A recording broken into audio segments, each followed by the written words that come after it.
Hey everybody, we're still waiting for it to start. We figured we'd go ahead and go live.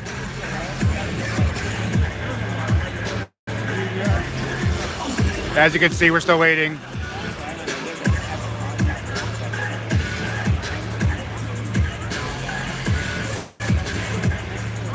Executive Director David Markland. Executive Producer Gary Baker. Supervising Producer Claire Dunlap. Producer Johanna Antolano. And Creative Director Rick West. Wow, look at this. Thank you for making this. This is our third year.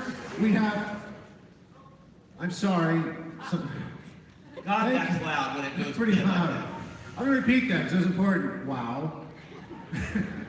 Thanks for coming out. This is our third year. We have 2 halls at Long Beach Convention Center, and we're already sold out 2 days in a row. So thank you for making it possible. This event is a show for Halloween fans, by Halloween fans. We do this for you because we are one of you. So thank you for making this show a success, and we look forward to seeing you year after year.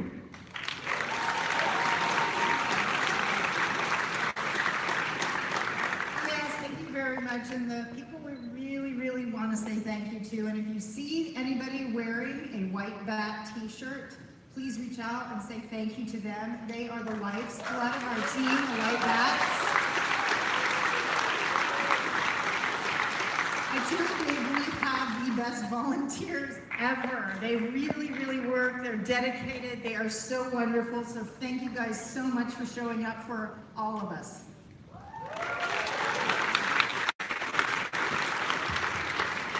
Hey guys, what a weekend! Thank you so much for being here. We're here because of you, and we're successful because of you, and appreciate the support, following us on Twitter, just being excited throughout the entire year, and leading up to this weekend. I can't believe it's over, and we'll be back, so we're excited, and thank you again.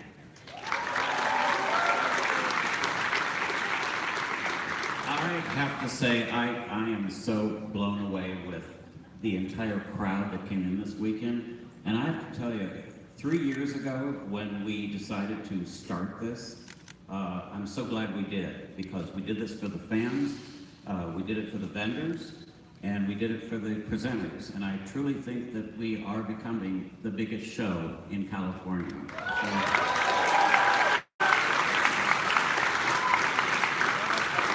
I personally want to thank my business partner, Jim Call, who handles all the tech for this.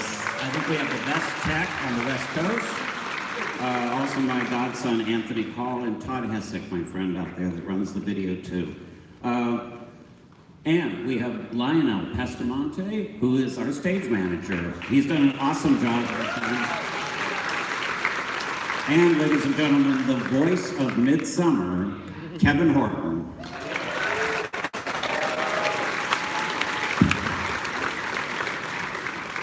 So I posed this question to you 3 years ago. I'm going to ask you now. Did we do you proud? Yeah!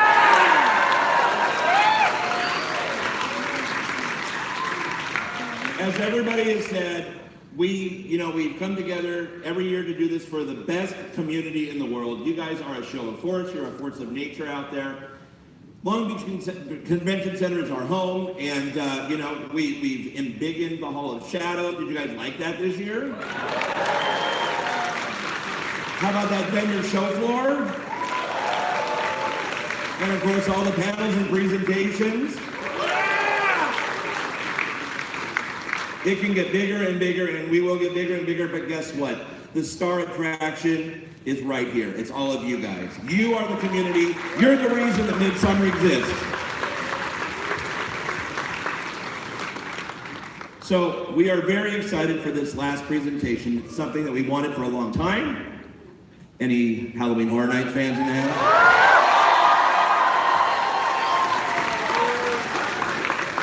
And we are going to take you to church because for the first time anywhere, we have East Coast and West Coast Halloween Horror Nights in the house. You wanted it. We delivered it to you. We love you guys. We will see you next year, Long Beach.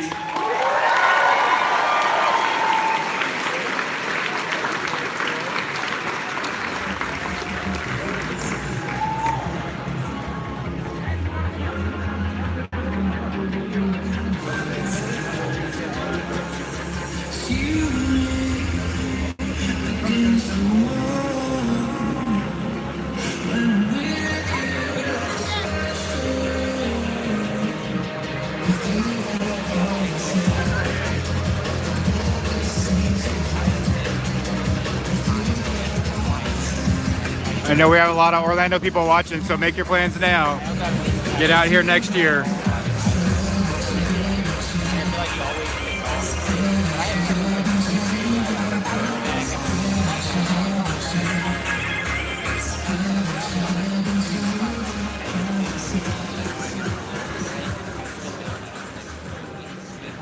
Ladies and gentlemen, welcome to the finish line of Midsummer Scream 2018. Universal Studios Halloween Horror Nights is one of the largest seasonal events in the world, drawing hundreds of thousands of... Hey everybody, before they come out, just FYI, I'll be interviewing John and Mike after this, so if you have any questions, post them in the comments. Thrilled to bridge the gap between East and West as we welcome representatives from Universal Studios Hollywood and Universal Orlando Resort to our stage for the first time anywhere.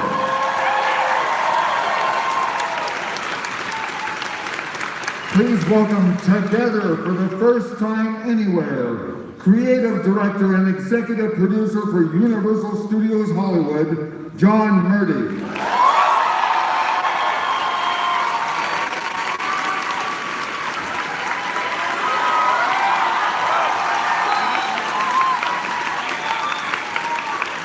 Art director and production designer for Universal Studios Hollywood, Chris Williams.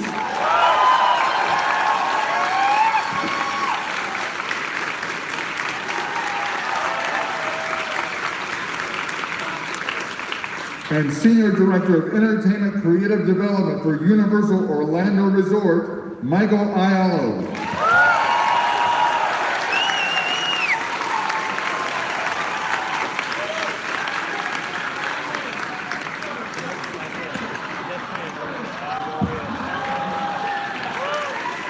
Hey. How you doing, Long Beach? As he said, I'm John Murdy. I'm creative director, executive producer, Halloween Horror Nights, Universal Studios Hollywood. Chris Williams, production designer, head art director for Halloween Horror Nights Hollywood. Thanks for coming. Thank you, Midsummer Scream as well. Thank you, guys. And I'm Mike Aiello, and I'm really just happy to be here. All right. Let's take a seat. Okay, all right, let's do that. But picture you're in the living room that we don't have together. So I thought when we were talking about this, and Chris and Mike and I started talking about what we would do today, I thought it was such a cool opportunity because let's ask the question: how many of you guys have actually gone out to Orlando and seen Universal Studios at Universal Orlando Resort? That's crazy. Wow. We thought it'd be such a cool opportunity, and to have Mike join us today, so that we could share, a little bit about what's going on at Universal Studios Hollywood, what's going on at Universal Orlando Resort, but also, how many of you guys want to do this and get into the industry and do this for a living, right? How many of you guys? All right, and girls. We also thought it would be cool to talk a little bit today about how we all got into the biz, how we all work together, how we work separately. So this presentation, we kind of just pulled out all the stops. It's probably going to take about 3.5 hours.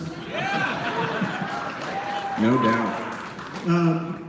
So we're going to be here as long as it takes, kids. Are you good with that? All right. And here's how we're going to start it off. Over the years, I kind of do this to kind of ask the Twitter community, the Twitterverse, to solicit, we solicit questions. Ask, hey, what's a question you'd like to ask, myself or Mike or Chris or all of us about Halloween Horror Nights? We pick a bunch of questions. But there's, I've noticed, I've been doing Twitter, I think, since 2009, and I've noticed there's a fair bit of confusion about our sites.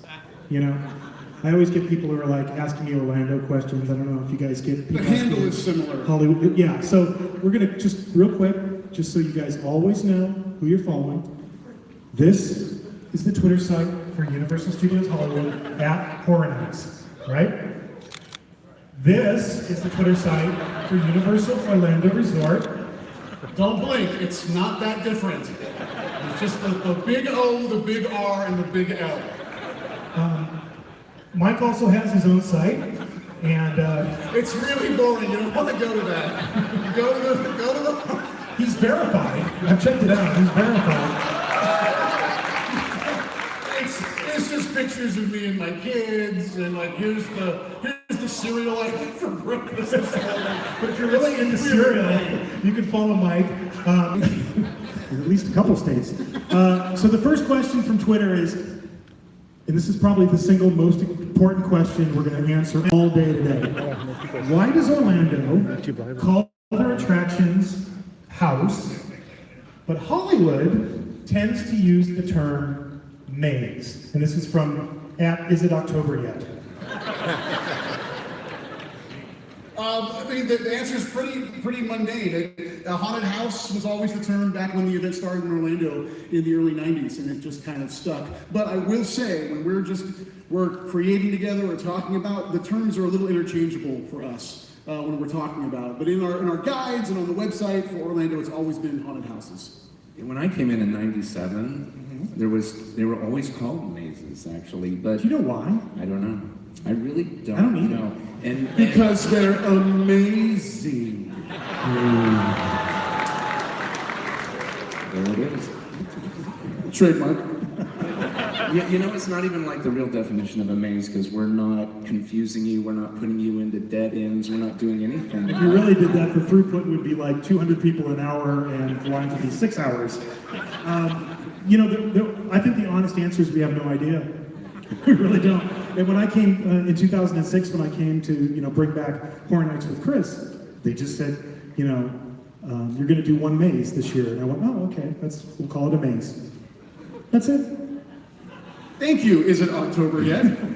All right, question. What is your favorite Orlando house, and what is Mike Aiello's favorite Hollywood maze?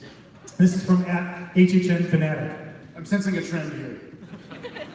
And the truth is, for many, many years, I never missed a single night of Horror Nights. Since 2006, I had this crazy streak going where I had been there every single night. I was up over 200 nights, and so it's hard for me to answer that question because there's a whole lot of the houses. It's okay. That I'd never seen, that I'd seen on videos on the internet and everything. But Chris and I went together a couple of years ago, 2016, and we grabbed a flight. We flew. We got there. We did like the whole park, two parks. We did Islands Adventure and Universal Orlando. We ran around, saw the parks. Then we did all of Horror Nights. Then we got on a plane the next morning at 7 a.m. Flew back and did our event. But the one that really, really impressed me in Orlando was this one. It's called Ghost Town: The Curse of Lightning Gulch. And for me, what was so impressive about it was just the scale of the sets. They created this entire, ghost town environment, and it felt absolutely real. It was beautiful. It was inside a soundstage, and I loved all the gags. There was one particular gag where a guy popped out of a piano that I thought was really, really clever. I don't know, Chris, do you have a favorite from Orlando? Mine was, I really like this too, because we took a tour before the event itself and walked through, and we came around the corner. I don't know if we weren't with Mike or with some of his guys, but I was shocked because I was like, ghost town. And they built an actual 2-story ghost town, much like what you're seeing in the image all the way down. And they had great effects all the way through it. And scenically, that was really the one I liked. But the Exorcist maze that they had produced was really, really cool. During we did a pre-walk, but then we walked through it during the event, and they had some great effects. They had one effect that we're walking through the house, and literally the walls dropped in a scrim effect, and we were like out in the desert in Iraq. Very cool. And it was really big, too. It was really cool. And one thing, too, I'm going to let you off a little easy, but every year I've worked on the event that I've known John. I think we've known each other now, two of you have known you since like 2009 now. Talk to John, hey, come on out. Every year he's like, I got a streak, man. I got a streak. Serious? I'm not going to break my streak. I'm at the event every night, not breaking the streak. And you did it for me. You know what broke the streak, actually? What's that? My niece decided to get married on an event night. And I was so pissed off. And I was like, you gotta change that. And she's like, I can't. The invitations have already gone out. I'm like, I have a streak. So that's what broke the streak. So I'll get to Orlando more in the future. And Mike, your favorite? Horror Nights house. My favorite was actually the first maze I ever went to. House of 1,000 Corpses in 3D, Zombie Vision. So for me, we've done 3D mazes in the past in Orlando, but I gotta hand it to Chris and John and their teams. The 3D in this maze, I love this movie. My favorite part, some of my favorite parts visually are those interstitials that Rob Zombie did that kind of broke up the scenes, like real quick kind of fever dream interstitials that were throughout that movie. And the 3D in this maze literally captured that. And I was blown away by it. And again, I really like this movie a lot. So being able to, again, that's the cool thing about, I've been to the Hollywood event a lot of times. And, but here's the thing, like going through, I live closer to you now. I know you do, I know. Yeah, it's in Ireland now, so it is technically closer. But the really cool thing about working with our teams in Orlando, and the one thing that we don't get is to be able to be surprised by the mazes or haunted houses that we create, because we know where everything is. We know every beat, every step. So being able to come to the Hollywood Park and experience the mazes here and not know anything about them, it's a really cool thing, and something that I don't take for granted when I'm able to come and visit. I get to finally be a guest and a fan and walk through a Halloween Horror Nights maze that I know absolutely nothing about. So it's really cool. But my favorite premise, by the way, for an Orlando original maze, and I couldn't put it down because I didn't see it in person, was Nightingales. Did you? Oh, is yes. that yours? That's right. Yeah, we'll talk about that a little bit later. But I just love the idea of the World War I thing, but I'll leave that because we're going to talk about it a little bit later. All right, moving on. Let's get personal. Uh-oh. Question. What is your biggest fear? This is from @Blogamist31. Want me to go? Yeah. Going first. Going first is your biggest fear? Wow. So obviously, I'm a dad. So anything happening to my kids is like that's like the most horrible thing in the entire world. But being more playful with it, quite honestly, my biggest fear is deadlines. It's the one thing I'm like really afraid of. What is it? Deadlines. Oh, deadlines. Deadlines. It's like dead lions. Yeah, dead lions. I'm petrified of dead lions. They just lay there. Just to do something. Deadlines. All right, Chris. Heights. It is heights. Is that rooted in something from your childhood? No. This section's called Let's Get Personal. No, I know. But, and maybe things that go bump in the night, maybe, or something, that kind of a thing. Experienced a few things at night type of a thing. And it's a tough question because we're always kind of around it. Everybody that's in this industry is always around the things that scare us the most. So we get a little bit, placid towards some of those things. I was never really afraid of like spiders or anything like that. I don't know about you, like nothing like that. No, mine was heights actually, but not as a kid. I would climb the highest tree. But okay, believe it or not, when I was in college and like the second or third day. Oh, I know this one. Yeah, he doesn't know this. The third night I was out in college. We drove to Westwood, me and some guys who I didn't even know, and they were like, hey, let's go to the Hollywood sign. You ever been there? I was like, oh. So we did. We drove over to the Hollywood sign, and that one when it was accessible. And I climbed on the back of the H all the way to the top. And yeah, it was pretty scary then. No way would I ever do that now. There's just no way. But over time, I've just gotten really fearful of, heights. That I didn't know. I did. I climbed the top of the H. And I did it for bragging rights. So there you go. Okay, now I'm gonna test everybody's knowledge of the Hollywood sign, because do you know the Hollywood sign in the 70s was in disrepair and it was falling apart? Do you know who paid for the O? No? Thank you. Alice Cooper. Alice Cooper paid for the O as a tribute to Groucho Marx, because he was really good friends with Groucho Marx. So there, obscure, useless trivia for you. If nothing else, when you leave here after our 4-hour panel, you will have learned that. All right. Oh, I have to go. Yes. I have really weird phobias. I'm afraid of wooden spoons and cotton balls. Seriously, I'm seriously afraid of them. For real? Yeah, no, this is real. I have a hard time even talking about it, so I Wow. don't like the texture. I can't touch cotton balls. I can't touch them. I can't handle them. I don't like it. They freak me out. You know people are gonna start throwing What to cotton do, balls like, at 'em when you're now. a kid, and you get those chocolate ice creams when you're a kid. Remember those? Yeah. They came with the wooden Yeah. thing in it. I couldn't detect, like, don't like them. Wow. I'm serious. It really freaked me out. In Orlando, we get to do a few original mazes in our slate, and I think I found one room theme that I'm going to force you to go through. You know, our performers have gotten wind of this. So like sometimes when I'm going through an event, like a character will come up to me and hand me a bunch of cotton balls. And I run away. Worst. All right, moving on. Are you scared by your own creations from Hypnopilot V1? I suppose that means like our, what we create. Can they scare you? No. No. Chris? I would say no, because overall we kind of know what's going to happen and what's going on, but I tell you, unless a performer moves into like a different location where they're not supposed to be, yeah, I get startled a few times every year. Or I'll tell you, dot rooms. We did a Black Sabbath maze, and we did like this dot room that was totally black, but then we just spattered like green UV and tried to get a nuclear field.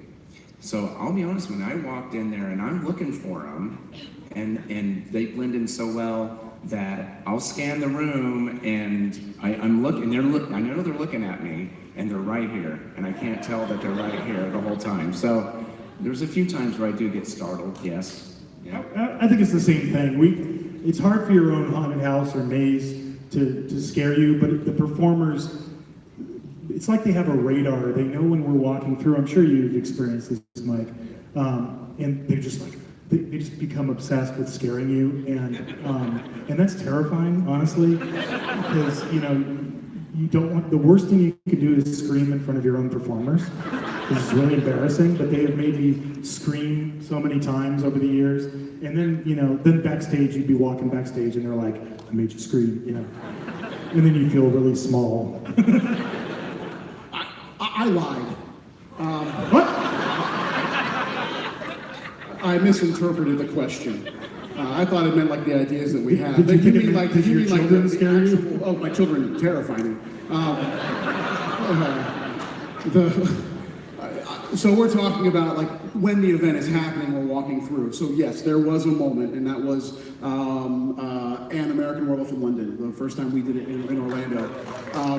That werewolf terrified me growing up when I watched that movie. And just like the Hollywood Park, we built full-size puppets based on Rick Baker's designs, and these were fully articulated. Again, in Orlando, they were actually manned by a puppeteer, so it could be whatever they wanted to do. It wasn't a fixed interaction with the guest.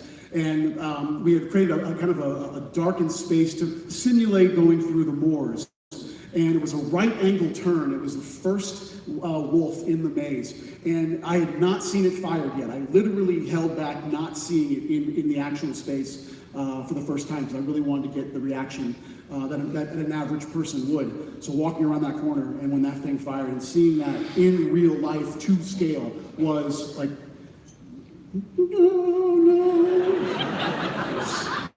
It was horrifying.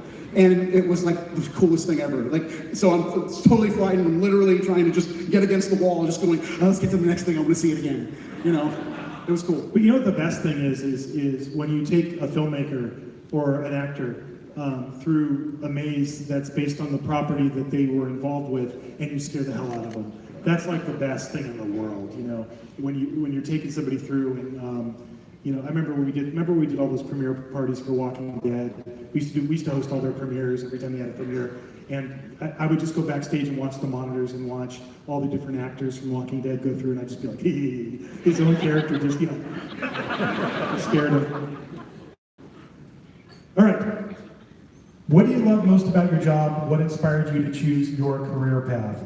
I think those are actually two different questions, and this will help us get a little bit into how do we get to, you know, get into the business and kind of talk a little bit too about tips for people who want to get into business. But let's start with that first part.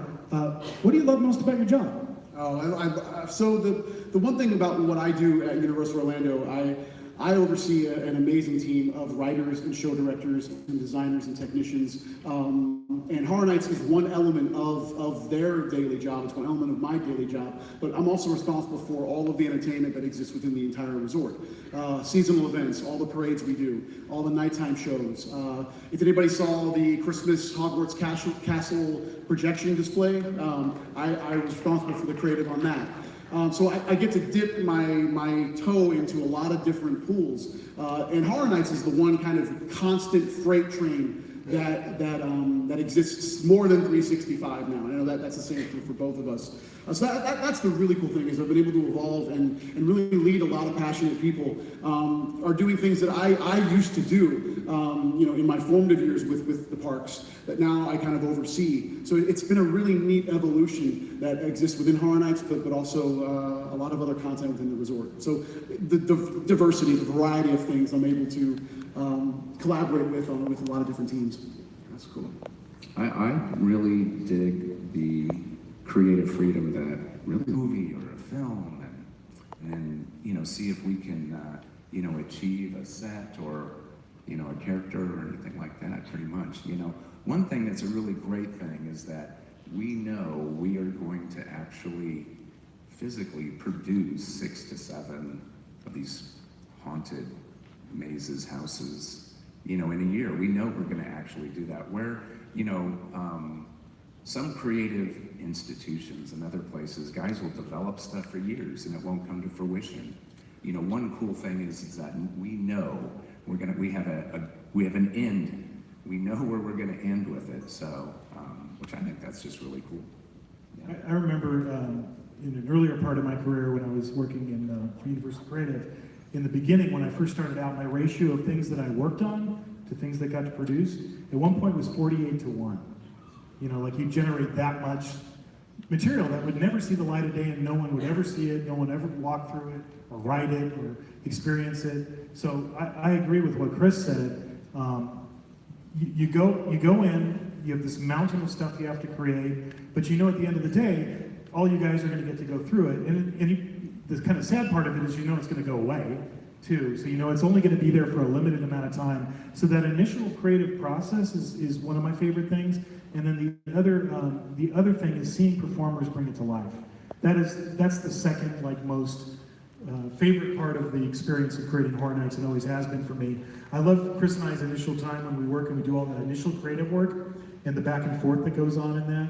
And then I love when I get to walk into a maze or house and I get to see the performers bring it to life, because they always surprise you with things, you know, that maybe you didn't even think of, that make it that much better. I think the other thing too is being able to foster talent as well. Again, these are massive teams. Like we're just the guys up here talking to you guys. There are hundreds of people that are responsible for the creations that start on that white piece of paper, that then use the same amount of passion, the same amount of talent to be able to bring that to life. So it's really what I really love, and I know you guys can mirror this, is being able to really see something in somebody and a talent that they have that you can bring out in them, and ultimately do things better than you ever did. Because that's really what this is about. You know, there were people doing this before us. There are going to be people doing this after us. So it's finding those diamonds in the rough, just like we were found, and instilling in that next generation of what is going to be Halloween Horror Nights. And as far as what inspired you to choose your career path,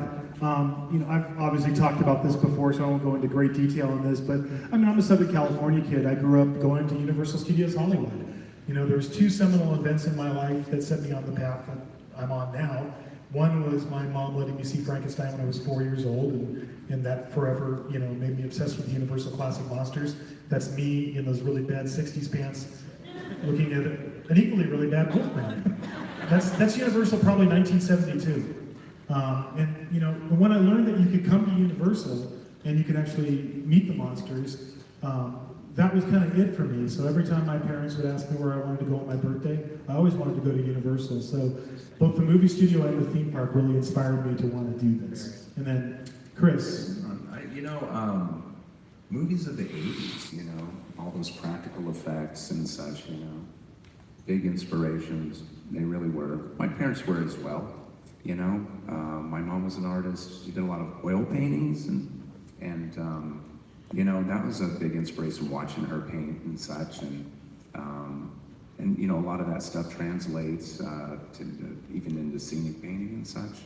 But it's really like the inspiration of, I was a big film guy. I know John was too as well. I worked in a video store Yes. for a long time, so that was my film education. For Mike. Yeah, for me, E.T. was the first movie I ever saw in the theater with my mom. It was life-altering. The idea, again, I was 82, so I was 4 years old. That was the first movie I ever saw that made me feel something, and knowing that it's just a flat image on that screen. I distinctly remember that. I even remember the song that played before the movie even started. It was Chuck Mangione, Feel So Good. That's scary on a whole different level.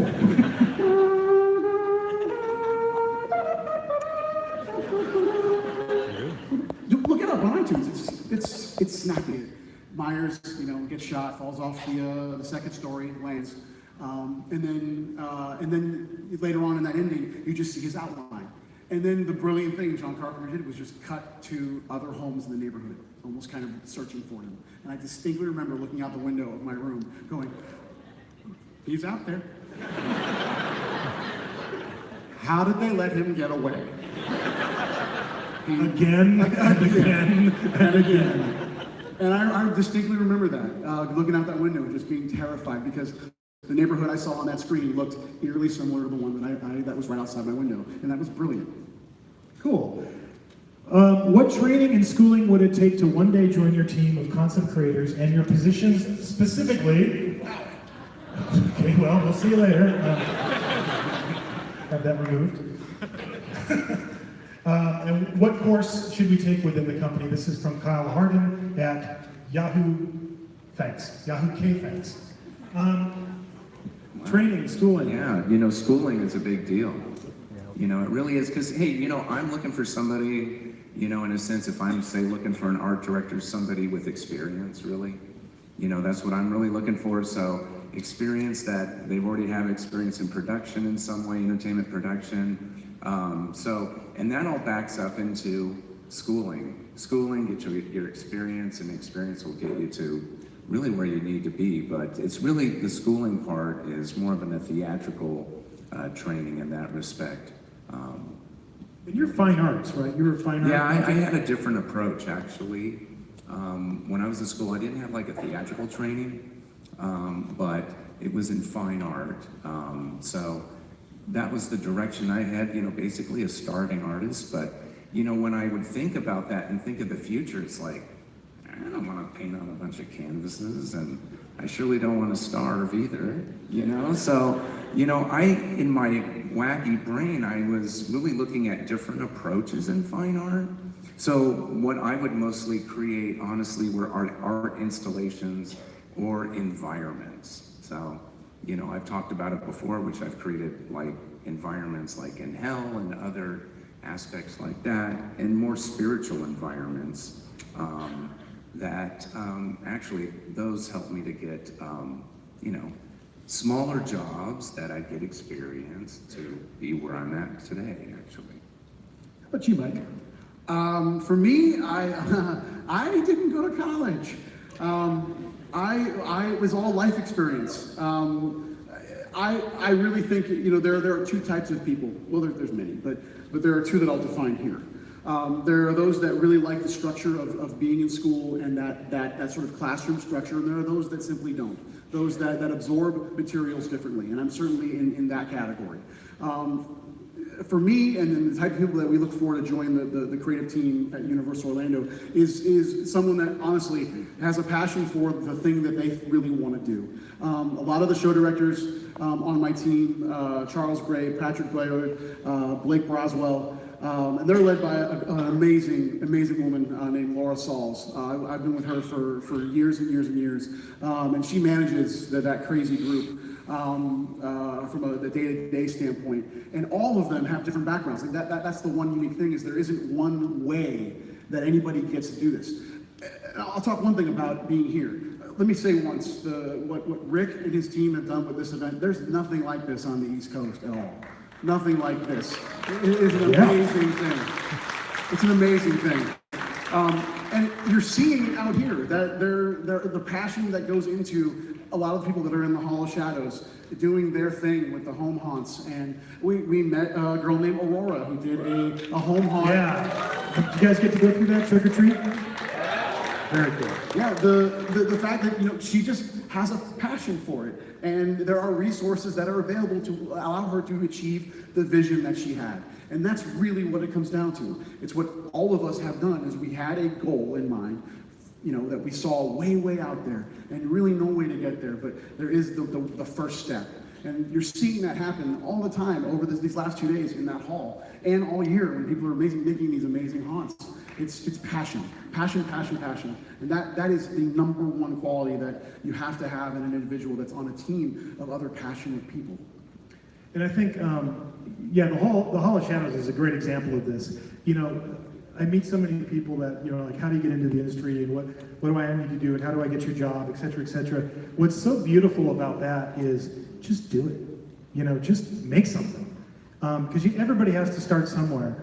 But if you just create something, you know, it doesn't matter if it's a video on YouTube or a haunted house in your parents' garage, every little thing you do is a little bit of experience that you're going to get and be able to build upon to do the next thing. My dad, when I was starting out, gave me really good advice. And my father has worked for the Southern California Gas Company, which I think has a different name now, since 1960. Worked for the same company his entire life, still works there, he's 82. And he told me when I was first starting out, whatever you do, whatever job you do it to the best of your ability, because quality rises to the surface, and that's how people get noticed. So if you're, you know, the first job I think I ever had was waxing and stripping church floors in the summer, like under the table, you know, like really scraping gum out. I was the best damn gum scraper that you ever saw, you know, but that's, the passion is such a huge part of it. And it's also just the ability to never give up on yourself, and always, when you're pursuing your dream, everybody's path is going to take wacky turns. It's always a hard question to answer. When I don't know what you guys think. Every time I'm asked that question, I always find it hard to answer. Like, what's the path to get there? There is no one path. Everything goes like this. I'm a theater major. I was specifically an acting major, you know, but I ended up doing this because I took a summer job at Universal Studios in 1989 as a tour guide. That's me. And that's the picture of me talking, obviously, as a tour guide. The other picture in the polyester yellow Kodak outfit was I worked really hard as a tour guide. I got, you know, bumped up to be a summer supervisor, and then I just kept going. And then all of a sudden, somebody told me there was an opening in what was then called Universal Planning and Development for the ET ride, when we built the ET ride, you know, as a production assistant, and the old special effects show, which was called The World of Sin Magic. So I just, you know, went for it, and then every step led to something else. But it only did that because, you know, if I was a gopher or a production assistant, I was the best damn gopher or production assistant you could imagine. And I've seen this with Horror Nights countless times, and I'm sure you guys have too. All these people who come to work for us, sometimes there's characters. And we have characters who are on our design team today. You know, Troy's probably out in the hall somewhere. You'd recognize him because he's always wearing a fez. There he is. Yes. Troy, put your hand up. Troy was a character in our Thing maze, and he was the perfect Norwegian. You know, he had that great beard, and then Yes. when we made him look all frozen, he looked awesome. He looked like he was from Norway. He came here, and remember he studied Norwegian so he could speak it. He did. He learned Norwegian. A few months. In a maze where he didn't have any lines. We didn't even, I was like, Troy, you don't have lines, but he still learned Norwegian. But Chris found out later that he had a whole design background. Yeah, he came in, he approached me and talked to me, but his design background is, he went to Cal Poly San Luis Obispo for the School of Architecture, which is like a 5-year program. You know, I mean, so, you know, schooling Serious. yeah, and it's serious architecture. So he's gone through that and he's done some serious studies. So a lot of the work that, you know, honestly, most of the elevational stuff and the frontals that you see, Troy really helps us with that, figure that stuff out to make it look right and appropriate, because, you know, we're not building 30-foot buildings, you know, we're truncating them to make them look appropriate, you know? So.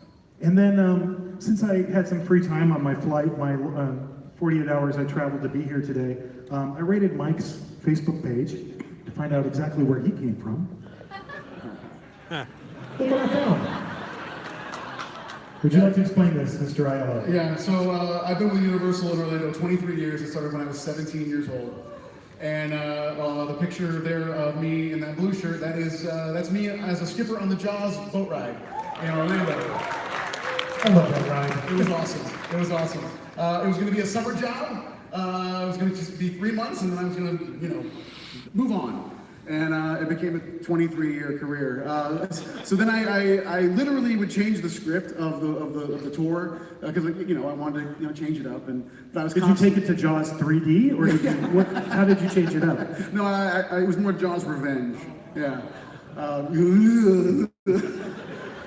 They filmed that movie when I started at Universal. Really? Yeah, I was on the set. So my supervisor at the time brought me into the office and said, "Hey, I don't want to keep writing you up because you keep changing the script. There's an audition in entertainment. Why don't you go there? They're a little more free with the script." And I worked as a game show host for Nickelodeon Studios. Yeah. For a little while. Nickelodeon! So I worked there, met my wife there as well, almost 20 years ago now. And then I was also a blues brother. Everybody kept saying on the tours that, thanks, Mr. From God.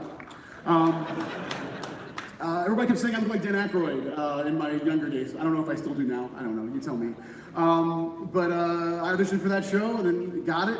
Became contracted, sang and danced in a black suit in 110-degree weather, and played harmonica. And that was my in into entertainment, was being a performer first. And then it really kind of evolved from there. And I think Mike really took to heart my dad's advice about, like, whatever you do, do it to the best of your ability, because look at that guy kill that shark. Damn. I like how my gut is directly kind of wedged right in between. That's quite a shot you found, Mr. Murdy. I appreciate that. It looks even better on the bigger screen, I'm sure. Let me take a look. That looks great. So, Chris, how did you get to Universal?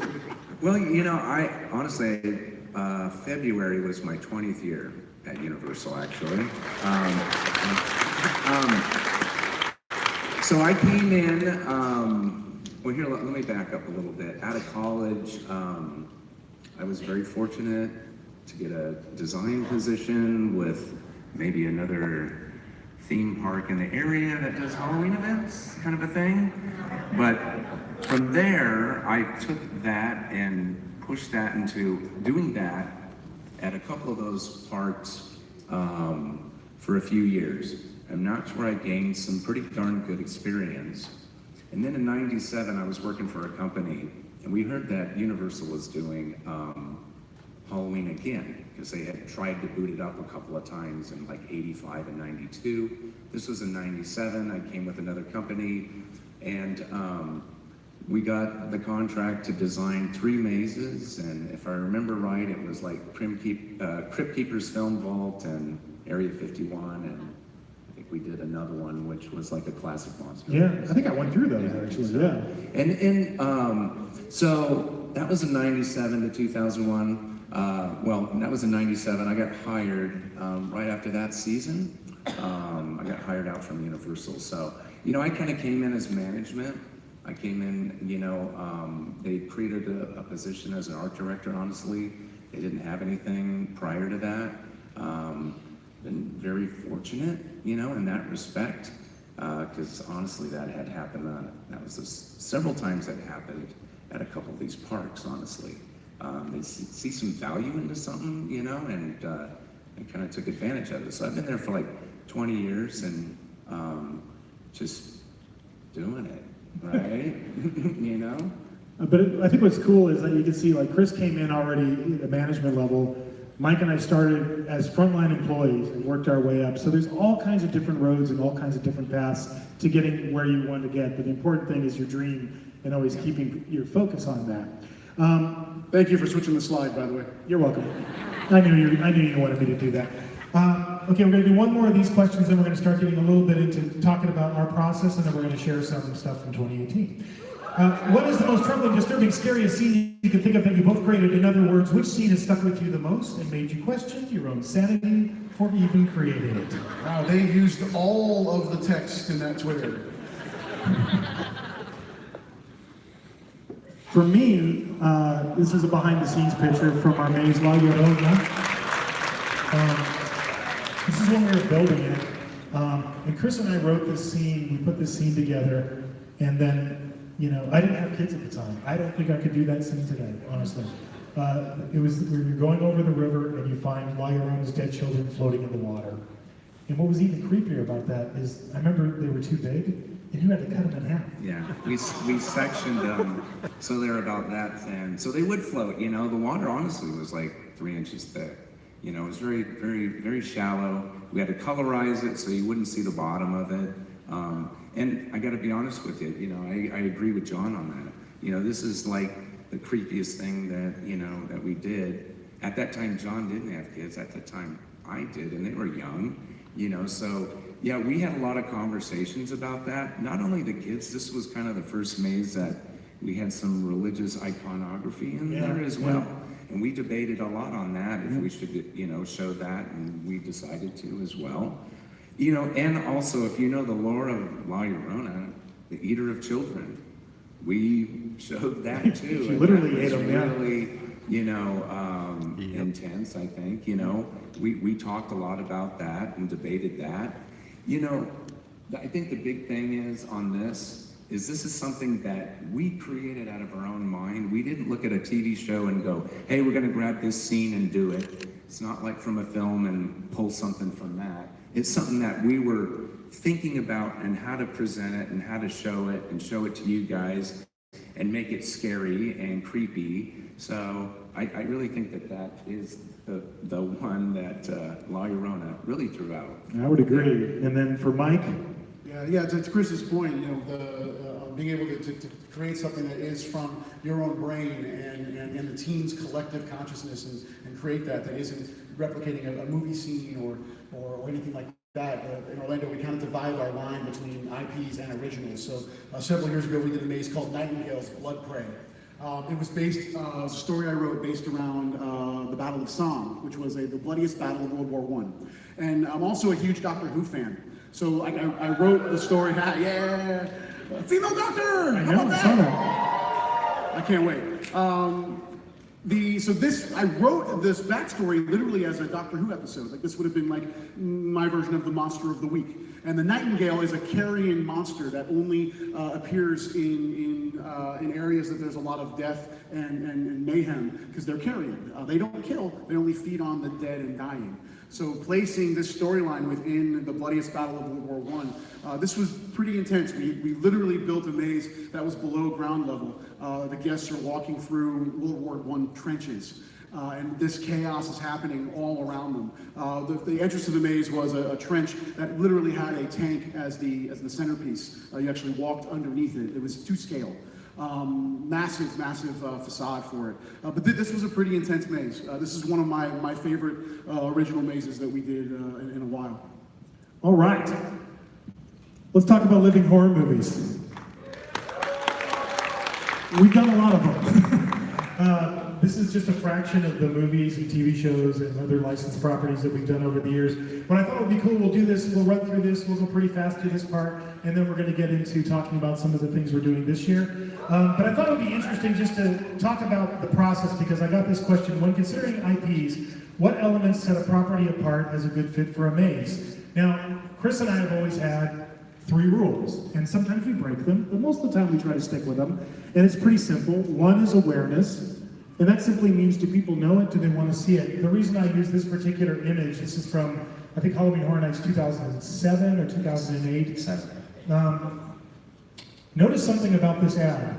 Do you see the name Freddy anywhere? Do you see the name Jason anywhere? Do you see the name Leatherface anywhere? Do you see the words Nightmare on Elm Street, Friday the 13th, Texas Chainsaw Massacre? This, to me, is the greatest example of awareness. We could put out a poster that just has those 3 characters, and every single person knows exactly what that means. That's the ideal for a maze. If you could put an image out, and instantly people go, I know what that is, I want to see it. That's what we look for. Number 2, we look for characters that we can replicate in a live environment like a maze or a haunted house at Halloween Horror Nights. I use this particular image from Saw because a lot of times when you're working with movies, obviously Freddy's a great character to replicate because it's a mask. But somebody like the Reverse Bear Trap, if she didn't have that headgear on, I don't think that would work. You wouldn't know what it was. So we're always looking for things that have great characters that we can use our live actors to bring to life. And lastly, it's environments. Of course, this is from Alien vs. Predator. But we're always looking for great environments that we can replicate in a live attraction like Halloween Horror Nights. Is that any different for you guys, what you look for? No. It's the 3-legged stool. You described it perfectly. Question: what does it take to collab? We're going to use that term now. For both parks, how often do you have to meet to talk about the mazes? Yeah, it's early in the process. It's literally from the IP standpoint. And Probably after this show, actually. Yeah. John, Chris, and I will sit down and just kind of spitball ideas on some brands that we haven't attempted before. If there are any white whales that are out there that we've always wanted to do that haven't really materialized yet. It's a really cool kind of first conversation that we'll have. It's really preliminary at that point. We're just trying to get our head wrapped around what does the event want to be in year 2 or year 3. And it's funny because sometimes they line up. Like Chris and I will put a list. We usually put a list together, and then we'll talk to Mike and go, "Hey, here's what's on our list." And sometimes he's got things on his list that aren't on our list. And sometimes we go, "Oh yeah, I'd like to do that. Oh yeah." And like some years you'll see us line up with a lot of things in common, and some years less in common. And it's really just when we build those lists. And that's at the beginning, we have some every other week standing meetings that we call and talk to them. We talk and we go through actually, like say for each meeting a trade. So one is costume design, and another one is makeup, and another one is technical, and then project management. So we do meet at least, some standing meetings every other week as well. It's also in an effort to try and find some best practices as well between the two parks. If there are things that Chris and John and their teams are doing that are really efficient, we'll say, hey, let's adopt that sort of plan, and vice versa. But again, we've got 2 very different teams that the other great thing, as John asked earlier, who's been to the Orlando event, one thing we consciously do with our content is make sure that we're creating 2 separate mazes, even if it is the same brand. We want to be able for someone, if they choose, to visit the Hollywood Park and experience John and Chris's maze, that they're going to get a different experience on the East Coast with the Halloween Horror Nights team that's there. That's a conscious decision that we make. And the next is a very common, we get this question all the time. I assume this, just because a movie does well at the theaters, doesn't mean it would always work out well as a maze. Have you ever had moments where fans wanted to see a movie recreated as a maze, but realized doing it might have terrible results? Twilight. I was going to name my daughter. One of my daughters is Isabella, and originally I was going to name her Bella. And then I noticed that was the most popular name that year, and I was like, and I wanted to name her after Bela Lugosi, and which I did. But then I realized, oh my God, if I call her Bella, everybody's going to think she loves Twilight her whole life. So I changed her name over that movie. Go ahead. Do you have a movie, Mike? Well, it's actually a recent one. It's come up a lot in conversations I've been having with people. A Quiet Place has come up a lot lately. Amazing movie. You guys would have to be really quiet. I know. Can you do that? Can you not make a sound going through a maze? And that, not to say it's not possible, but it's something you got to really think about in knowing the dynamics of the mazes that exist in Halloween Horror Nights. Quiet is definitely not one of them, and that is what makes that film so unique. In fact, when I first saw it, there was one other guy in the theater watching it, and it was hilarious because, and I knew he was consciously aware of it, but he would eat his popcorn like this.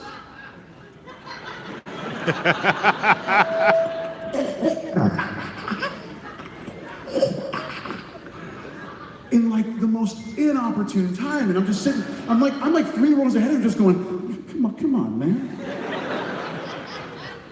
So definitely a texture like that is something that is really hard to achieve in an attraction that has the throughput that a Horror Nights house or maze has to have. Yeah, and I think when we were first starting out, people would say Blair Witch before when it was just the first movie, and I'd be like, what? So you're gonna make a maze and there's gonna be one guy standing in a corner, you know? The first Paranormal Activity, you know, everybody was like, Paranormal Activity. I'm like, it's the door just goes, thank you, you know. And in recent years, Get Out, honestly, you know, I got a lot of people asking me about Get Out, and I'm like, Get Out's social commentary. It works brilliantly as a film. It's fantastic. It's genius. But it's not necessarily a maze, you know? Not everything is designed to be a maze, I think is the answer to that question. What's the process like creating an IP? How long does it take to get the rights to certain films? This is from Has a Michael G. The answer is a really, really, really, really, really, really long time sometimes. A crazy long time. For 10 years, every year, Chris and I, and Mike, and eventually when we started working with Mike, we would go, can we do The Exorcist? And the answer was always no. And then 1 year, the answer was yes, and that took 10 years. Shining took 11, 12 years, something like that, from when we started. So sometimes it does take years and years and years to chase something to get it. What I thought we'd do really quickly, and I'll go fairly quick through this because we want to get to the content of what we're going to be talking about for this year, but just really quick, somebody asked me how we create a maze from start to finish. We're going to run it through it, and we're going to compare how we do it in Hollywood. We'll take the IP approach for Hollywood. Mike's going to take the original approach for Orlando. But obviously, it starts with a concept. I just used Alice Cooper Goes to Hell because the particular concept for that maze is marrying that album together with Dante's Inferno, and that was kind of our leaping off point for that maze. And then Mike, you put... Yeah, Dead Exposure, Patient Zero is a new original maze we're doing this year in Orlando. And again, the concept, it really actually happened at a bar with my buddy David Hughes, who's one of the designers. We did this maze, this is a prequel to a maze we did a couple of years ago, that really the initial idea was, let's create an entirely black environment. Let's make it a zombie maze, but the way to make it different than any other zombie maze is we're just going to go back in with invisible UV and highlight every detail. So picture this room completely painted black, but we're going back in and highlighting all the detail of every object, every character, and then it's only black light that fires intermittently throughout the maze. So it creates like a negative image. So that was the concept. So once you have the concept, you got to do the pitch. I included that picture of Chris and I. That's Chris and I backstage at Alice Cooper Concept. That's literally when we pitched this idea. That's the only time we've ever captured the pitch in a photograph. We were backstage. You got invited us to see a show. We were backstage like, hey, so we just worked together. What about this? And then Mike, you put Mr. Landis up there. Yeah, he has nothing to do with Dead Exposure. I didn't understand the process of the slide. Sorry. That's right. But obviously, you know, when you're working with IPs, you have to go and you have to pitch the actual people that created the film or produced the film. I just really like that picture of me and John Landis. It's good. Then you go through preliminary design. Chris and I would always work together. We called it the Post-it note version. We take Post-it notes for, you can see it up there, scenes, characters, effects, what the music was, and we would just play with them on the wall, moving them around until we had a basic flow. Yeah, same thing. We do a lot of whiteboard descriptions, and then we even start doing some kind of really basic ink board ground plans, like D&D. It's D&D when you're growing up with graph paper. That's the exact process. And then from there, I'll sit down and write a treatment. Usually that's about 100 pages on the left. And don't read this because it's from Trick or Treat. You're not supposed to know this. So don't read anything about the rock horror scene, with the Halloween School Bus Massacre Kids or any of that stuff. So that's an example of what our treatment looks like on the left. At the end of the day, they're pretty similar. We just have slightly different formats. Different formats because our teams, coast to coasters, have different ways they like to take the information in. Again, Orlando's is a narrative with just briefest of visual references, and then a complete discipline breakdown grid that has all of the nuts and bolts of what the narrative is describing. And at the end of the day, this document becomes the Bible of, like, everything needs to be in this document that's going to be in the maze because that's what everybody's working off of. But then Chris would take it from here and he would do the drawing package. So I'll take the treatment and then whatever space that we're in, whether in a tent or in a queue, just really wherever we're located. And then I'll just start to rough it out in scale, usually like in 1/4 inch, and really trying to plug in all the elements and also other elements like tech rooms and performer rooms for like break rooms, as well as mask and makeup room and accesses throughout the maze itself, mechanical room. So, it honestly, when we're done with it, it does look like a wacky maze if you hold it and really kind of look at it. Maybe that's where the term kind of came from, but essentially that's where I rough it out, and then I'll hand it to my art team, which is like head with Randy Creason, who's in charge of my show set team. We talked about Troy Zimmerman. He drew this little plan, and what this is, and it has all the call-outs for The Shining, and what this is a representation of is our Grady twins. Pepper's Ghost. Thank you, our Pepper's Ghost Cat. So. And then on the other side, we will take those as kind of like blue line basic sketches. We'll actually start going into a program called SketchUp. It's available to anybody. Anybody can download this program. It's really useful. So we'll actually create the mazes in 3-dimensional form so that we can actually walk through them and really get a sense of the angles, get a sense of the scares. We can do a lot of adjustments at this point in real time. This is a tool we've used for several years now, and it is invaluable in the UO process. And then to get into elevations in the scenic package, so Chris on the left is Saw. And that just has all the call outs, so that's essentially our raw elevation, for our basic typical building for right now. And then we take this and we give this to our technical team, so we could figure out the structure. Our structure behind a facade like this is basically what's called like a type 5, which is basically like building a house or even more or beyond. If you ever dare to look up in one of our mazes, you might see some really heavy timber holding up something really lightweight. Well, we have to have engineers run calculations for us if we're hanging anything overhead. So everything is engineered and such as well. It goes through a whole different group. So. And then on the other side, this is actually a artist rendering of the facade for one of our new mazes, original mazes this year, called Carnival Graveyard. So our guests will walk through this. It is a graveyard salvage, and on either, the guest path is made up of discarded carnival rides, of discarded carnival games, and inside are these amazing violent carnies. Murdy, if at any point you want to come and play a carny in the maze.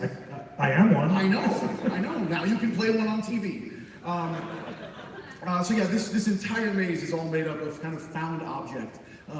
It's in one of our sound stages and should be pretty cool. I was going through a haunted house in Paris once.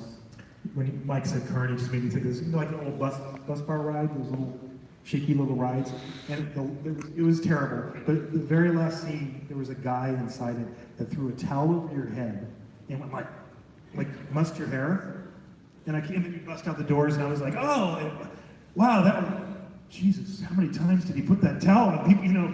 It like suddenly dawned on me. So I have a special fear of carnies because of this. So I'm looking forward to seeing this, Mike. Moving on. Then you go into the full drawing elevations. I think on the Titans of Terror up there, that's the kid's bedroom from Titans of Terror? Yeah, and what we're really just trying to show here is as much detail as we put in our elevations, and they're mostly all hand-drawn as well, because we're really trying to show, you know, if you look at that elevation A, there's a couple cardboard stand-ups, so think of Leatherface and Freddy, that kind of thing, showing to our prop team, you know, what we're really trying to look for in the feeling of that room specific. Yeah, and then this is another room facade within the Carnival Graveyard. We're going to take you into a now dilapidated Tunnel of Love as near the finale of the maze. So this is an artist rendering of that. But again, this tells a lot of details, to Chris's point. This is so our scenic artists know exactly the color palettes and the type of textures that need to be used in every single wall of the maze. And then, you know, of course, you get into costume design. There's just a couple examples up there from The Purge, or Uncle Sam and Statue of Liberty. Yeah, that was Lucas Colshaw's our That's our illustrator. So we have he's right there. Hello, Lucas. We have a fabulous illustrator. His name's Lucas Colshaw. He's been with us for years and years. And so every time you see one of these images released through publicity, it's usually something that Lucas drew. So he draws up all the characters that we don't have film reference for. And then on the other side This is an artist rendering of Chance. She's a Horror Nights icon. She was the kind of second to another character we created for Horror Nights called Jack the Clown. But a couple years ago, we gave her the event. She actually was the torchbearer for the event in our 26th year. She became the main icon for the event. So this was a rendering of her costume. Beautiful, beautiful rendering. And then this just shows you what the final product looks like when it's all done. And then we get into makeup. You know, a lot of times when you're working with intellectual properties, there's no need to draw it if you have great reference. This is from American Horror Story Roanoke, Pigman and the Butcher. Chris, you can probably explain what we're looking at. We're looking at a couple sculptures on my left. I guess it's the pig head, and I think that's done out of like water-based clay actually, and the other one I think is done out of oil-based. But you know, these are through McGee Effects, and the last several years we've had Mr. McGee do most of the lion's share of all the makeup and masks and such. And I'll tell you, his sculptures and the things that come out of his shop are just like no other. They really are awesome. Yep. And there's the proof. Yeah. That's the pig man from American Horror Story last year. And it's really hard to tell, but you know, within around the snout, there's a lot of screens actually that you can see through that the screen has hair on it. You can't tell, but that's how well hidden his vision is actually in this. And then that's the final product for the Butcher. Yeah. And you know, in that Butcher, just all real quick, you know, sometimes, you know, you talked about collaboration with Orlando. That's, the Butcher is shown there with a drop window.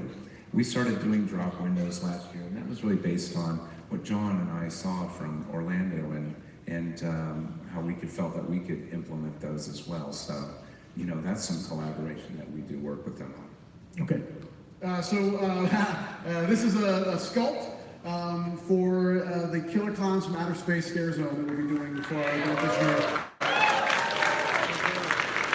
This is Rudy, and our team, it's all in-house. We have an amazing group of artists that are with us almost the entire year that create all of these amazing sculpts based on the references that will be given to be able to achieve the accurate look. I think the next one actually may have a finished product. There we go.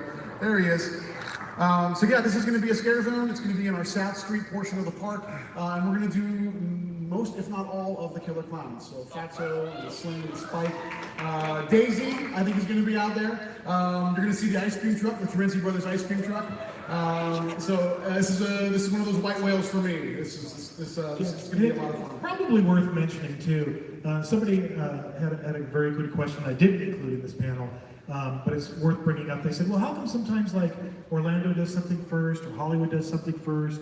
You know, is there a reason why you guys do that? And then specifically she was asking, well, American Werewolf in London, you guys did it first, and then we did it. I think Insidious, you know, Chris and I did it first, and then you guys did it. I think maybe we did Halloween first, 2009? Yes, you did. And then you guys did Halloween, and then we did it again because they did it. Just because it's in Orlando or it's in Hollywood and it's not in one or the other doesn't mean it's not going to come to the event. A lot of times, Trick or Treat is a great example of this. We'll talk about that in 1 second. You know, they did a fantastic scare zone for Trick or Treat, and then all of a sudden the next year, we're doing a maze. So you never know what you're going to see in the future. Lastly, just finish up on effects, you know, special effects design. This is Henrietta from Ash vs. Evil Dead. Basically, one of our concept designs for special effects. Yeah, and this is a little puppet thing that was working on with our effects team, and John and Lucas and Marissa Gallion, who heads our effects team up as well. And so this is just a concept of Henrietta with a puppet, and then we took this idea and then went to our warehouse, which we have a big warehouse, and then we did a little R&D with this to see how it worked, and through that we discovered that it was best for the puppeteer to be behind actually Henrietta versus on the side of her, and then that's how we actually finished it out and had the puppeteer behind the wall with a mechanical mechanism that she could also turn her head to the right and only to the right, because essentially that's where the flow went.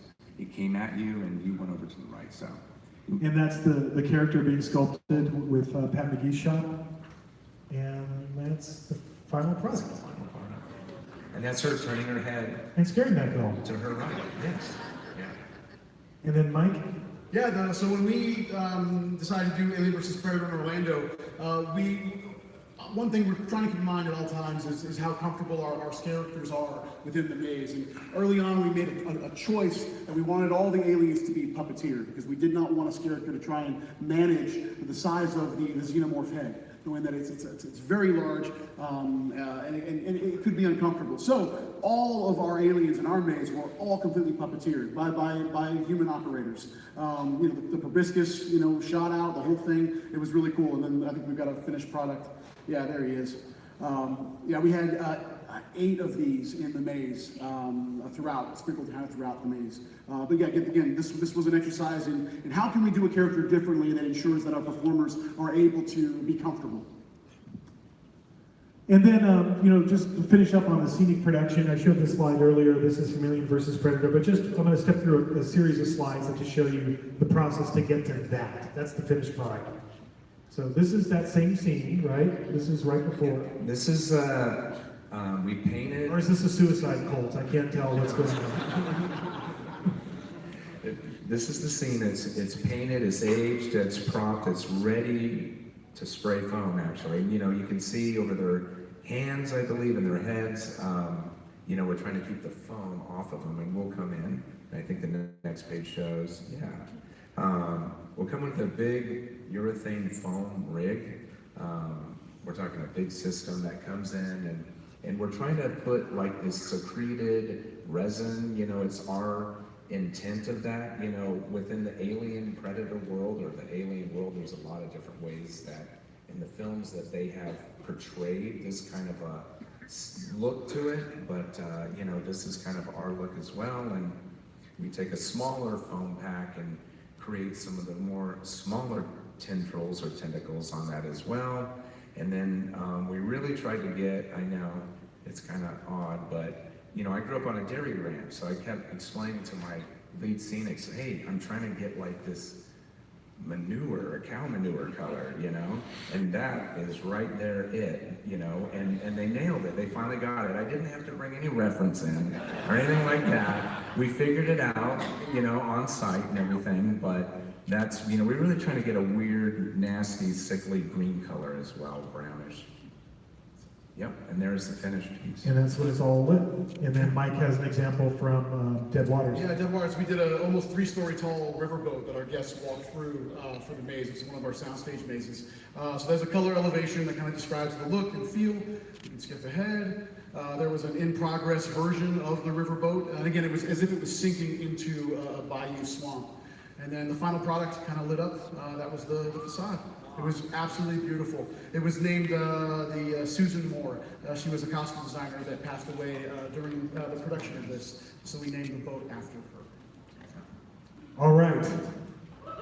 How long have you tried to have a trick-or-treat maze be in Halloween Horror Nights from Carlos Aaron? A long time. We met This is Michael Dougherty, by the way. This is the guy who wrote, created, directed, produced Trick or Treat. He also did Krampus. You guys remember Krampus? This is Michael in our Krampus maze. I think it was 2008. Yes. You and I went to lunch with Mike Dougherty, and I think Trick or Treat had just come out, or was about to just come out, and it was supposed to be theatrically released, but at the end of the day, it came out straight to video, right? Yeah, it came. And Mike started talking to us that long ago, so 10 years ago. We had a long lunch, and then, every so often we'd always stay in touch with Mike, and then eventually when Universal Studios was doing Krampus, we hooked up and did his film. But the conversation about Trick or Treat with Mike started back in 2008. Obviously, we went on to do Krampus together. This is the facade. I don't know if that's the finished facade. We're missing a couple things. But that was the facade in Hollywood. And then this was your final scene, which was different from ours. Yeah, we actually took you into his lair right at the end of the maze. And last year, of course. Yeah, last year we did Trick or Treat as a scare zone in our Central Park area of the studio park back home. And again, this was just a labor of love and really just trying to get the brand out there and get some awareness for the people that don't even know about Trick or Treat. Because it really is it's got kind of a cult following because of its kind of direct-to-DVD release. But it's the most beautiful film. It is a Halloween tradition for those that are in the know. So we did the scare zone first to really get our guests kind of in the know. And the beautiful thing about this film and the content is that even if you've never seen Trick or Treat, you know Halloween, you know the holiday.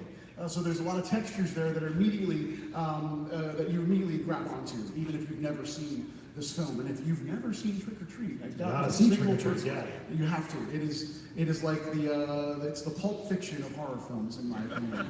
It's the way it's structured. And then there's one last, and they did such a beautiful job with that scare zone. It's just gorgeous. It's great. No, the team, man, they knocked it out of the park. So I guess when we all started chatting this year, I think you brought it up. You said you wanted to do a maze. Yes. And I had always been holding out, honestly. I'd always said I wouldn't do a Trick or Treat maze until they did the second film. But I got tired of waiting, honestly. Because if you know Mike Dougherty's doing the next Godzilla movie right now. So, the next Trick or Treat movie wasn't going to be, happening, soon enough, in my opinion. So, when Mike mentioned it, I just said, yeah, let's do it. It's time. What about, were you on that same wavelength? I'm on board. Yeah. What I love about Trick or Treat is it reminds me so much of like Creepshow, Yeah. It's anthology horror, and I love the way all of the stories interconnect. So we're going to take you on a little sneak peek at Trick or Treat, if that's okay.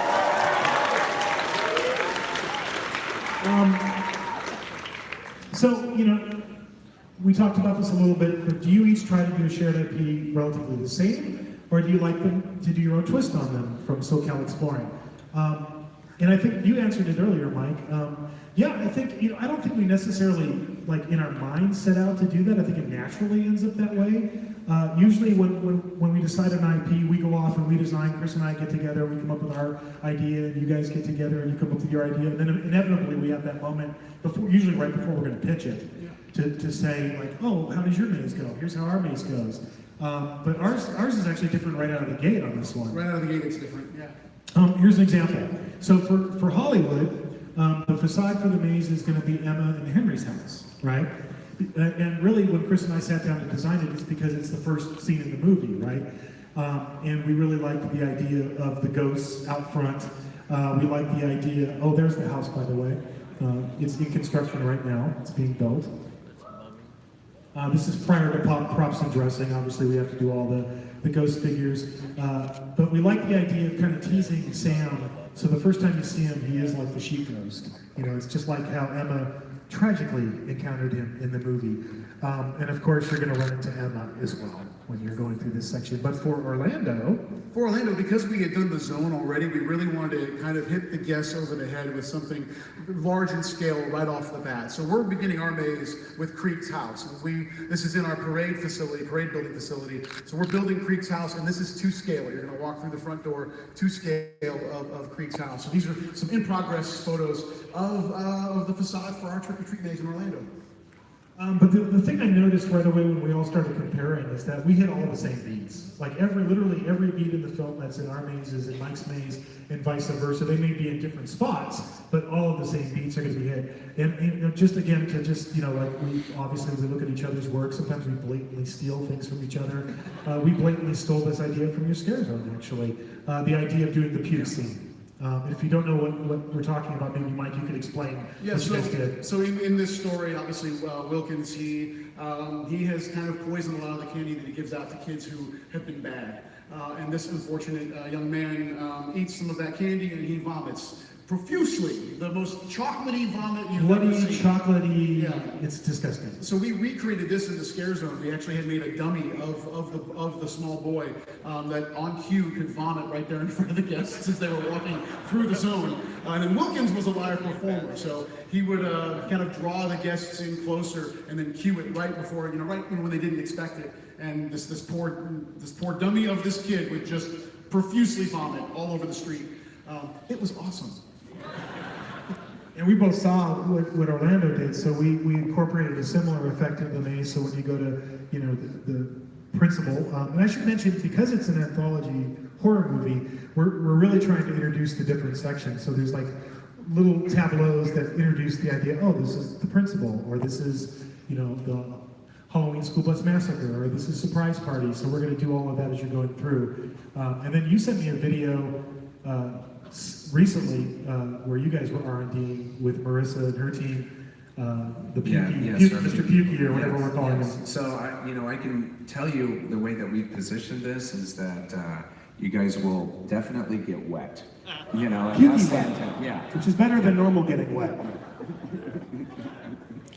Getting wet and all. Oh, there's a picture of what we were just talking about. There's the chocolatey bloody puke. Yes. And there's Mike's Scare Zone from last year, right? Yes, that was last year, yeah. Surprise Party, that's another section of the movie where these girls are dressed up in kind of sexy princess costumes and they're going to a special party, and then once you get there you find out there's something very mysterious going on with these girls. So that's your costume, I think, on this? Yes, yeah, that's a work in progress. We've made some alterations between the costume that we did in the Scare Zone and the one we're doing in the maze, but that's an in-progress version of our Red Riding Hood. But we really wanted to capture that moment, and it's in Chris's design, just like you see there of walking down that lane in the woods, and something terrible is, you can hear it in front of you, something bad's happening, and lots of people are dying. But we wanted to have that moment where you're walking through the woods and there's the jack-o'-lanterns and everything.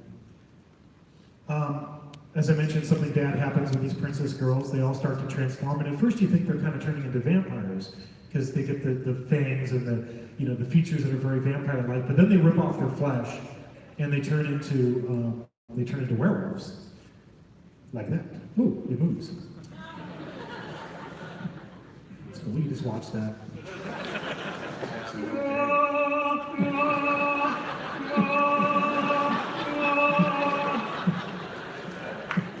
Every night I lie in bed.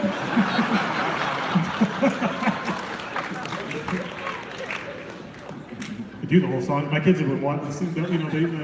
I just drove to Dublin, to 3.5 hour bus drive, and I listened to that soundtrack 5 times. So I could sing any song from Greatest Showman right now, but we won't. So as I mentioned, they turn into werewolves. So that meant we had to create werewolf versions of these girls. This is actually a picture, you found that in the book, right? Mike, when we first met him, do you remember he gave us that coffee table book on Trick or Treat? Mm-hmm. And it has this awesome picture. And it's funny, in the movie, you don't see that much of the werewolf. You just see the Greatest Showman version that I showed you there. But you don't really see the full, transformed werewolf until it's just the head howling at the moon at the end of Sweet Dreams by Marilyn Manson. But we're going to show it off. Oh yeah, of course.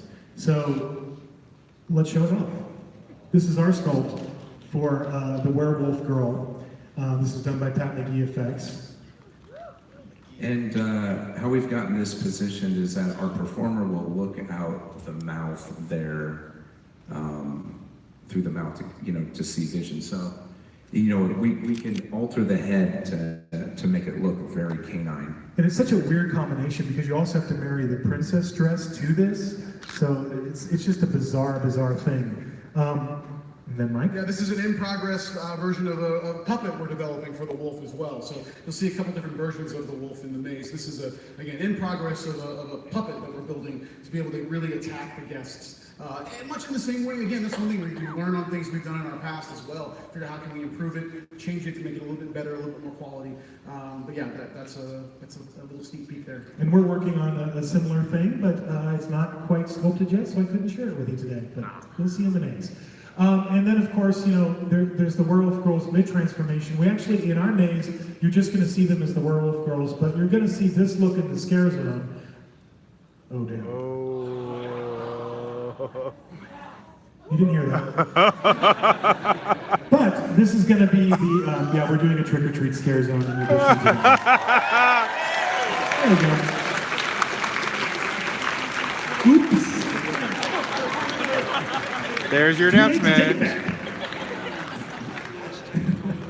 Well, come on, it's you guys, right? We're not going to go on the internet and talk about this, right? Trust you. So for the scare zone, we're going to have both the fully transformed Werewolf Girls and the girls mid-transformation. So this is the prosthetic sculpt for the mid-transformation Werewolf Girl. Of course, we have to do the Halloween school bus massacre scene because it's bitchin'. And when we were working on this, and you guys thought the same exact way, when Chris and I were talking about how do we want to do this scene, this is an image. I think when I was writing the first outline, I sent this image to you and said, Yes. that should be what we see. Yep, and that's what you'll see. So you're going to see the partially submerged school bus in water with all the cat tails, is that right? Cat tails around it. And you encounter all of the school bus massacre kids. If you don't know the film, this is the school bus massacre kids. These parents put all their troubled children on the bus and they pay the bus driver off to drive them into a quarry and kill all their kids. But of course, as in all horror movies, it doesn't quite go like that and they come back. When they come back, they look like this. They've been rotting down there in that water for decades, so they look all, you know, kind of partially disintegrated and mildewy and slimy, and that's the look that Chris and I latched onto for the maze. And just to give you a close-up, that's kind of what it looks like in the film. And then this is your illustration. This is a color elevation of the quarry, and it's a massive scene near the tail end of the maze. And the bus is practical, so even though it's drawn in this picture, it is going to be a practical element within the scene. So again, filled with fog and the unfortunate ghostly souls of those poor kids. And speaking of those poor kids, let's take a look at them. I'll take you through, we're going to do all of them, every one of them in the maze. I'm scared of which you don't know about. So this is I'm going to quiz you guys on your knowledge of trick-or-treat. Does he have an official name? The Dracula Kid? God, Dracula Kid? I don't know, I'm asking, I really don't know. I don't know. Okay, Dracula Kid. We're going to do Dracula Kid. We're going to do the Bunny Kid. That's the sculpt we're working on right now for that. Skeleton Kid? I'm just going to make up names as we go along. These are all done by McGee Effects as these well. are also And, done. and if you look at that texture on there, you know, they really tried to get that... Paper mache look? Yeah, Yeah. totally. Yeah, absolutely. Yeah. This is Big Head Smiley Face Kid. You know, right now there's someone live streaming or in the audience going, I know their What names. is? I know their names. I'm sure that's happening at this very moment. The Devil Face Kid, the Clown, Big Bag Overhead Smiley Face Guy, and Upside Down Princess. And so these are masks that we used in our scare zone last year, so we're really excited to be able to show their decayed form within the maze. But we can flip through these. These are actual ones we built for the scare zone last year. And they're exactly the film in color and in scale. And then, of course, we have to meet Sam. And there's a section of the movie called Meet Sam. And of course, that means we have to produce Sam. So I think the Sam image, that's Orlando's Yes. Sam, right? Yep, We're there's still Sam. doing ours. Yep. And then that's Unmasked Sam, which will be the same for both of ours. That's right.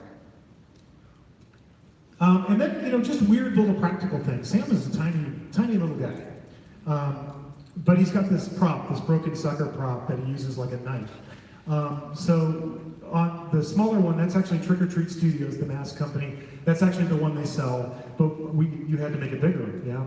Yeah, we made it a little bit bigger and made it soft as well as more durable, actually. And Because you always have to think about, a guy trying to stab you, that it Yeah. has to be something soft. so Tony Lindis, our head of our props team, had fabricated this larger sized one, and it also has an aluminum stick on it, basically, as well.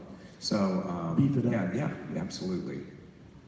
And then for our maze ends with Mr. Creed's house. So you're going to come to that house. We're going to build the whole house, all the pumpkins out front, the pumpkin jack-o'-lanterns. You're going to walk through the house. That's a couple of images of it in progress you just sent me the other day. Yeah, it's such a tight approach. Couldn't get it in to one picture, yeah. No, couldn't get it. But we're prepping it now for foliage and vines and such. So this was really really recent. And then, of course, you're going to meet Mr. Creed. So that's your wardrobe. That's your Mike's wardrobe, I think, on that side. And then, of course, you have to go to Mr. Creed's bedroom. That's our scene, and it's being painted like as we speak. We just started working on it. We're also going to we'll do a ceiling. You're doing a fabric ceiling as well that gets painted on. So you'll see all of that. Marissa's team is making an awesome jack-o'-lantern that looks like it's on fire, just like in the film. That's Orlando's. Here's Orlando. So there's the interior stairwell in Creed's house, and then his bedroom, and there's the pumpkin, and that'll be a really fun kind of distractionary technique with a faux fire element that will occur that will draw everybody's eyes that way, so that you can't see where Santa's coming from. Yeah. And of course, one of the cool things about Trick or Treat is everywhere you go in the film, Sam is kind of there and he's watching you. So I think both of us picked up on this, where as you're going through, you're going to see, in addition to the live performers who are playing Sam that are scaring you, you're also going to see all of these little tableaus, just like out of the film. This one literally, exactly like you see from the surprise party. So you'll see Sam throughout the entire experience as well. All right, here's another maze. Is the Stranger Things maze?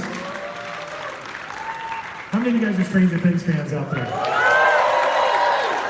Right on. Isn't this crazy? Is the Stranger Things maze going to be focused on the first season, second season, or altogether combo of both?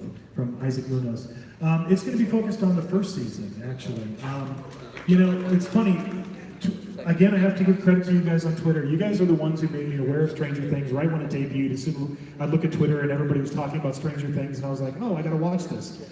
And when I sat down to really dive into it and really watch it, I just loved it. I mean, I grew up in the 80s, so of course, it spoke to me, all of the 80s references. But beyond that, the writing, the acting, the production values, everything about the show were fantastic. So, when we sat down, we played around with a 2-season version, and it just felt like we were shortchanging so much. There was so much content just in that first season alone. So then we really, pretty quickly, you and I both decided that this is going to be season 1, start to finish. Everything you experienced in season 1, you'll experience in the maze. I don't know if you guys have anything to add to that. Yeah, no, I mean, we actually, in the very initial Blue Sky stages, we did an entire 2-season kind of flow. But again, Murdy, to your point, Charles Gray, Patrick Braylor, David Hughes, and then Will Cordero, they're kind of the think tank with me on this. We again decided that, can we just give focus to one season and really pay off some of the best moments and have time with it, rather than having to very quickly jump from scene to scene. And of course, this is the Stranger Things key art. This is a question: what is the hardest part of making the Stranger Things maze? This is from Anthony. And I think it's a couple of different things. So we'll give you a little sneak peek of Stranger Things as we go along here. To me, right out of the gate, I think it was this idea, the upside down. How do you do the upside down, right? For us, and particularly Chris and Marissa's team leading the charge here, we talked early on that we need to do the upside down. We need you to feel like you're in the upside down. How are we going to do this? So we did a series of mock-ups that I was at in Hollywood, and we tested all sorts of different things, projection, etc. We ended up doing this crazy grid that you guys put together, and in order to get and it's really about trying to get that floating particle effect, the spores that are floating. They don't float, they don't obey the laws of gravity. when they float. They're not going up, they're going down. We tried snow, we tried everything you can imagine. And nothing quite looked right, but what worked was a combination of a couple of different things. Projection, but also physical, actual objects. And I don't know if you want to explain that, but why you drew this grid. Well, there's the grid. So each letter is essentially a fiber optic that's coming through the wall at a certain length, and on the end of that fiber optic is a cotton bag. That's exactly what happened when he walked in the room during the R&D. He saw so much of the cotton bed and he did split, but yeah. And that's what it is. It's a tiny little piece of honestly, it's like from a snow blanket, so it's a little bit different than a cotton ball. And it's to diffuse the light, yeah. so you can't see the point of light. And also then to simulate kind of the spore kind of look and feel to it. And then with a fan, depending on how long they are sticking out from the wall, we'll get some movement. And then like John had said, with a combination of a couple of things, which also a short throw projector that has some more that are moving a little bit more freely. And then also, when you're looking at this, you see that there's essentially a backdrop and of like, say, the upside down forest. So we received that, the backdrop, a file from Netflix, and we're also going to print that and apply that on the wall as well. So they use that in the show Yeah, too. and it's a combination of all these different layers. So you have these dimensional trees, in this particular scene, dimensional trees, which Chris is creating with all of that crazy, I don't even know what you call it, the webbing or the... Yeah, we're trying to do some of that silicone webbing that, we've seen in the film as well. And right now we're doing some different variations on it, but that's the approach right now that we're trying to do it is silicone and honestly have it close enough that you're walking through it so you feel some of that. If you guys have ever touched silicone, it has a different kind of feel to it as well. So it's combining all of these different things together to create one idea. And it took a series of mock-ups and trial and error and trying all these different things. But that's what we finally landed on for the Upside Down. Then you get into the sets. These are some of Mike's drawings. These are just a series of color elevations. And again, these are great tools for us to not only figure out what the maze is going to look like, but also be able to give Netflix, the people we're collaborating with, the assurance that we are paying off the feel and texture of the show in every possible way. I think we can flip through kind of some of these. There's the shed that Will gets kidnapped in by the Demigorgon. There's the facade of the buyer's house. And again, and every step of the way, with just like any other branded maze we do, it's getting all the reference. Netflix was amazing with us, and our team gave it this huge amount of reference to us. Just gigabytes of information, because it's all available for us to be able to use and really recreate these as close as humanly possible to the sets. And that's why, going back to why season 1 too, to be able to take the time to go through the woods, kind of harkening back a little bit to like our Alien versus Predator maze from years ago, to be able to walk through the woods and hear the Demogorgon, hear that chittering,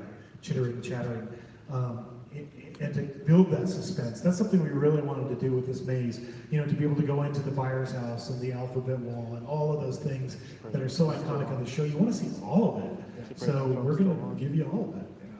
Yeah. Oh, this is the Hawkins lab. This is going to be a 2-story lab. You're going to actually walk around the tank that holds 11 during those experiments they put her through. A 2-story room. To scale of the show. It is literally the exact same size as the set on the show. And then there's this guy, the Demogorgon. Actually, a really incredibly difficult creature to create, because like Mike mentioned earlier, we can create pretty much anything, but we have to think about like vision, ergonomics, all of those things. We knew we wanted to do this as a live performer, not a puppet. So we're building a full-blown Demogorgon head-to-toe creature suit. I think I'll share a couple images of that with you guys. This is our sculpt, Pat McGee's sculpt, in progress for the Demogorgon. That's the head. The teeth are one of the crazy things about this. You look at, I'll change it to the other slide where you can just see You know, there's the main teeth, and then there's tiny little, minuscule little teeth, and he's got to do all of them, you know, for multiple, you're gonna see a lot of this guy. So there's so much that he has to do just to create one. And then this is yours? Yeah, One we're of yours. going to feature the Demigorgon in several different looks. So this is kind of the closed mouth version of the Demigorgon. This is again a sculpt by our amazing in-house artists, putting their talent on the clay.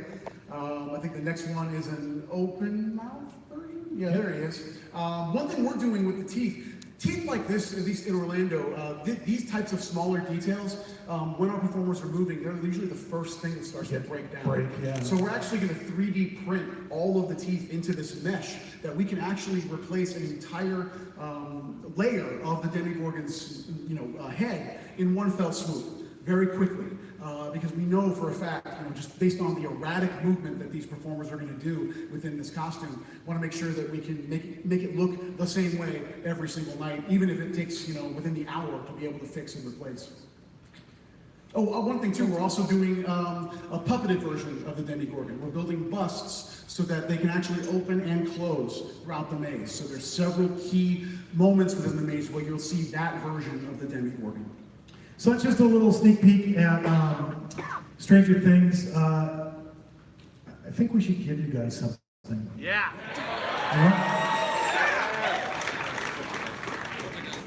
How about 2 front of line tickets to Halloween Horror Nights 2018 and an exclusive behind the scenes tour with one of the creators of Halloween Horror Nights, if you can answer this question.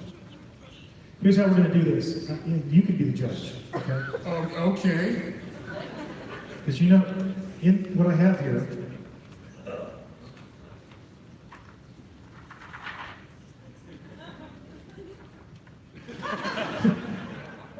so this is what we're going to give away for one lucky person. They're going to win frontline tickets to Horror Nights. They're going to win exclusive behind-the-scenes maze tour, and we're going to do it in the form of a question. But if you yell out the answer, like before we ask you, we're going to tear that to shreds, right? And He's done it before. I did it on He stage. has. I've done it. It's happened.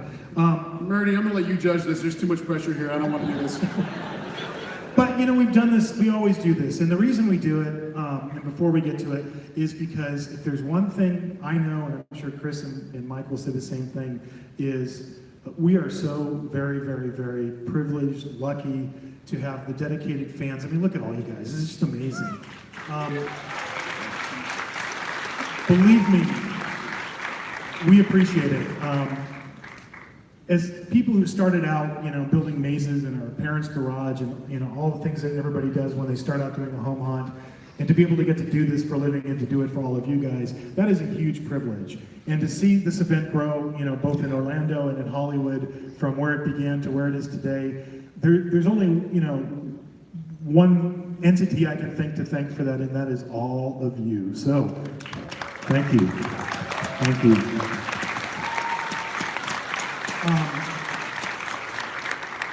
You guys are what drives the passion that we talked about earlier, the desire to keep topping ourselves and do great work. If it wasn't for all of our dedicated fans, we wouldn't have that. So thank you so much for being here today and participating in this and coming to Midsummer Scream before we give away these tickets. It's great to see how this show has grown. We spoke at the first one. It's fantastic to see how big it is, to see what a great place for the community to come together. When we're done and we've given away this ticket, we're going to have to do some media real quick, but Chris and I and Mike will hang out as long as you want us to hang out. We will talk to as many of you as you want to talk. We'll answer whatever questions we are legally able to answer.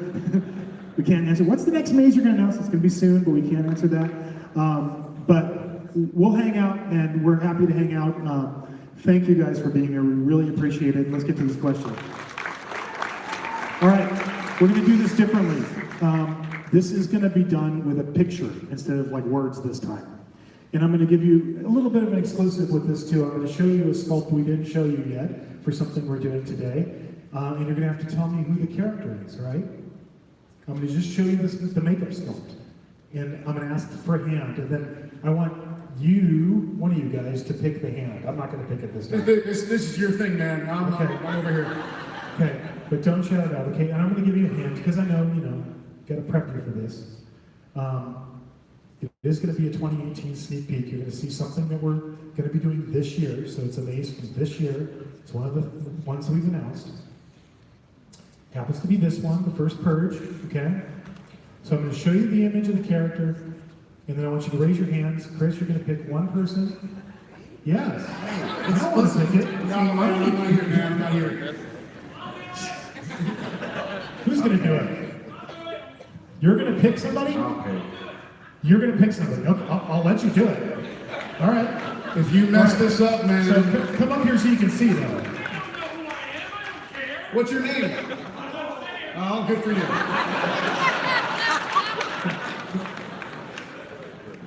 All right, you're in charge. All right, I want you to. I'm going to flip the slide. Please be careful. What's your name? Chris. Nice to meet you. John. Round of applause for Chris. All right, Chris. Okay, hold on. You guys ready? What is the name of this character from the first purge? Everybody ready? Don't yell it out. But how can you know? There you go. That guy right there in that red shirt right there. Skeletor it is. Come on up here. I did know.